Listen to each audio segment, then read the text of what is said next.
most cases, it's hunches, it's insecurities, it's FOMO, fear of missing out, that's driving all of this decision making. And in reality, you end up in a situation where it's needle and haystack, and you're over committed, and you feel like you need to be at these two events every single month. And by the time you get done with these two events every single month, the 3-day conference plus a day of load in for the exhibit booth plus a day of travel on each side has already jumped to 6 days.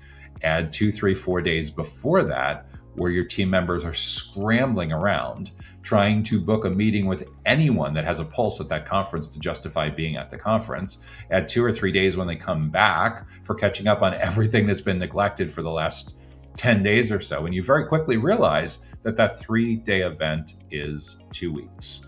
Do that twice a month, do that 24 times a year, and you very quickly have displaced 48 weeks out of your year into conferences that may not have been, for the most part, relatively good fits or good investments relative to your ICP, to your ideal client profile and your addressable market. If